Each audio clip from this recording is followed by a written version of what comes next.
కవిత ఏం చేస్తున్నావు? ఎందుకు అమ్మో పాలు నేర్పియాలి. పాలు నేర్పియాలనా? బట్టలు కుట్టడానికి నేర్పిస్తాను కదా. అవు పాలు కుట్టడానికి నేర్పి నేను కుట్టేసుకుంటా. ఇంట్లోనే కుట్టేసుకుంటా. ఇంట్లో కుట్టుకుంటావా? అమ్మా ఎందుకు నేను కుట్టియద్దా నీకు? ఫస్ట్ నేను కుట్టుకుంటా, తర్వాత మంచిగా వస్తే నీకు కుట్టిస్తాను నేను. నాకు కుట్టిస్తావా? పైసలు ఏమొద్దా? ఫ్రీగా కుట్టిస్తావా?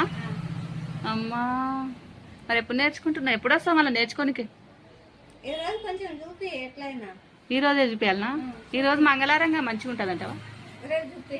రేపా? ఓకే చూపిస్తా కవిత, అట్లేం లేదు.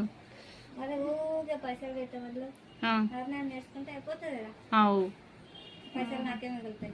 అమ్మా చూడండి ఫ్రెండ్స్, ఈమెకు పైసలు మిగిలాలని నాతో పాలు కుట్టించుకోకుండా ఆమెకే నేర్పియాలంట.